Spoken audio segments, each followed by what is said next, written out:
할렐루야. 오늘 본문은 데살로니가전서 5장 12절에서 23절까지 말씀입니다.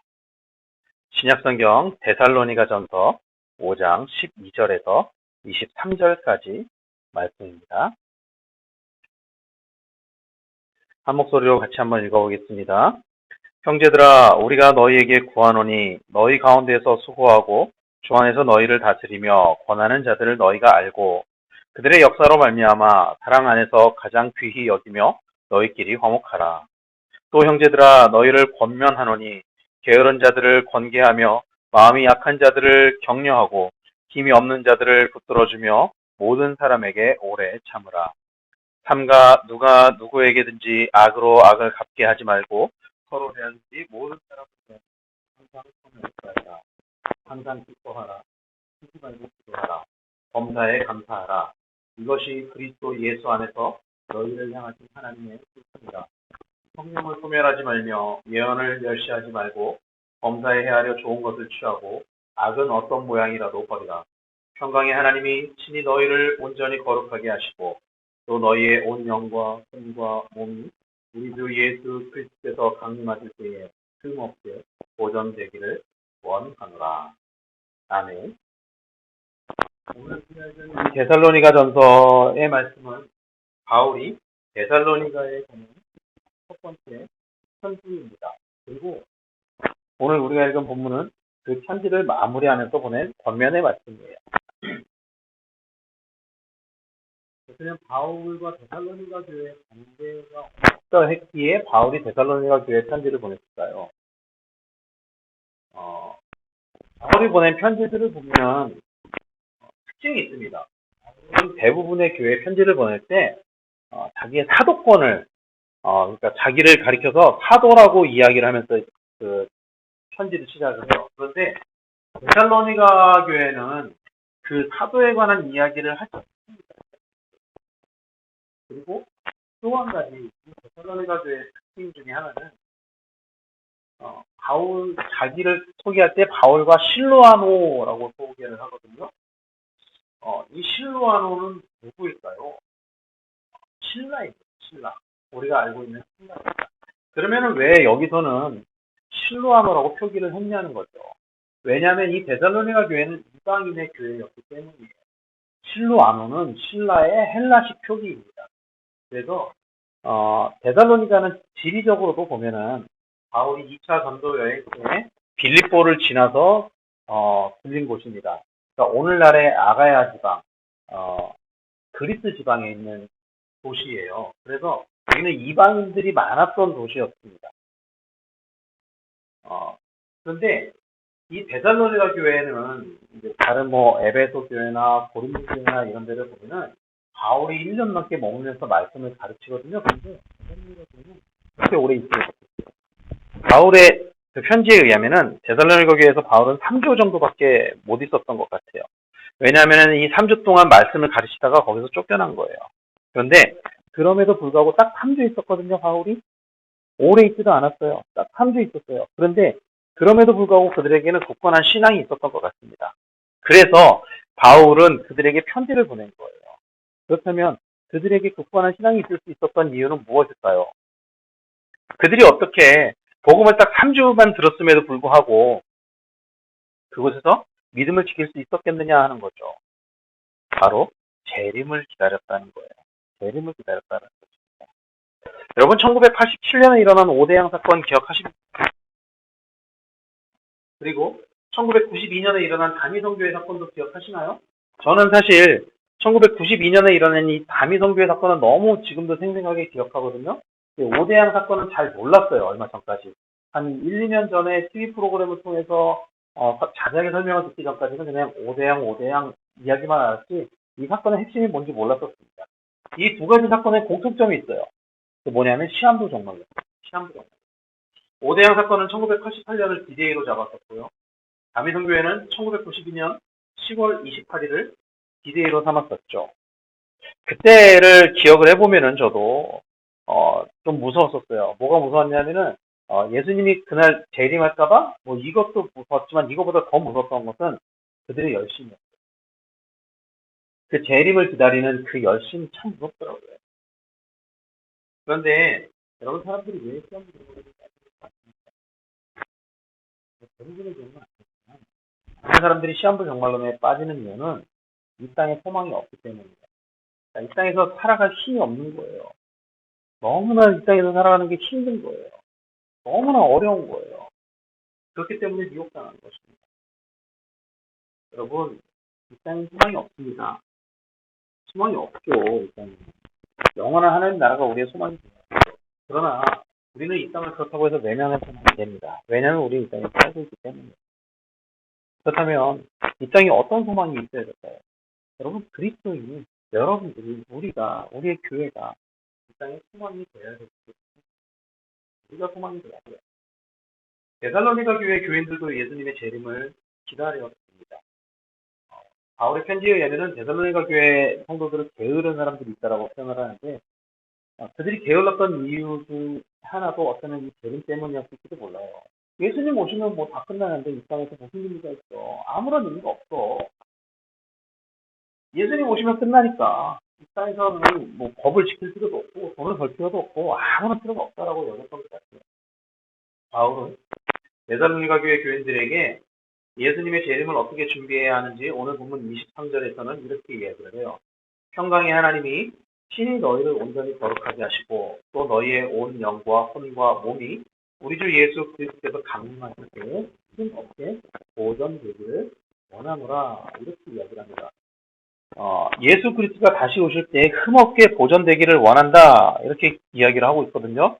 아시는 것처럼 그 다미성교회 사건 때 사람들이 다 이제 그 다미성교회 믿는 사람들이 자기들은 휴거 될 거라고 믿었었잖아요. 휴거. 이 휴거가 데살로니가 전서에 나오는 데살로니가 전서를 근거로 해서 나온 단어거든요. 성경이 직접적으로 휴거라고 이야기는 하고 있지는 않지만 그런데 그날에 우리가 흠없게 보존되기를 원한다. 그리고 그렇게 보존되기 위해 우리에게 필요한 것이 무엇일까요? 바로 거룩입니다. 사랑하는 우리 교회 식구 여러분, 성도는 거룩한 물이라는 의미를 가지고 있어요. 오늘 보면 7절과 8절 말씀에 의하면은 하나님은 쉽게 거룩함을 잊어버리고 부정하게 되는 우리를 거룩하게 하시려고 성령을 주셨다. 그래서 이 거룩함은 우리의 능력으로 되는 것이 아닙니다. 예수 그리스도의 보혈로 가능한 것입니다. 그래서 오늘 본문에서도 하나님이 친히 이렇게 기록하고 있습니다.